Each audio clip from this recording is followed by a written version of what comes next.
Home should be a place of safety, but for those living in buildings with unsafe cladding, it's always a potential fire risk, and that brings with it the horrible memories of the Grenfell Tower fire, when it was just too late for many to escape the flames.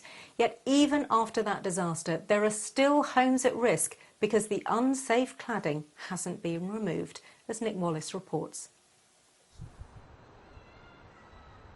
So if you come outside, I can show you. There are 4 blue towers on this street. Karen lives in shared ownership social housing right next to Arsenal Football Club in London. The identical-looking luxury blocks next door are fire safe. Hers, built at the same time for the same landlord, is a potential death trap. Those guys, they have an A1 fire safety, the highest rate of fire safety measures you can have. This building has the lowest, which is B2. So even though these buildings look identical, this one was built with inferior materials? Yes, exactly.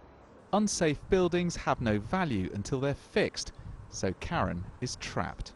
The slate, yeah, behind the slate you've got, Vladimir lives in Slough. After the Grenfell disaster, his apartment block failed a fire safety test. His flat is currently worth nothing, and he may have to pay to make it safe. We can't do anything, we can't sell, we can't buy property, taking advantage of the market. So financially, it's a big impact on a family. The freeholders of Karen and Vladimir's apartment blocks say they're working to resolve the situation, but it isn't clear when the buildings will be made fire safe or who will be paying. The biggest scandal is the fact that the government and the developers are all finger pointing at each other, but nobody is stepping in to make sure that this cladding is removed, and that, leaseholders who bought these homes in good faith aren't having their lives ruined as a result of this. So this is the living room, which we really liked. You can see Windsor Castle over there. Another leaseholder in the same property as Vladimir has had enough.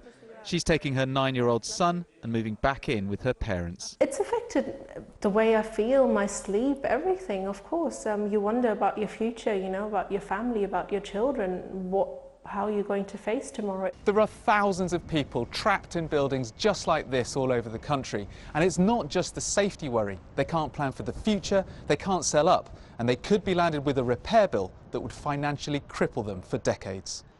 The government has put more than £1 billion towards speeding up the removal of unsafe cladding and says it expects all building owners to do this by the end of next year without passing any costs on to leaseholders.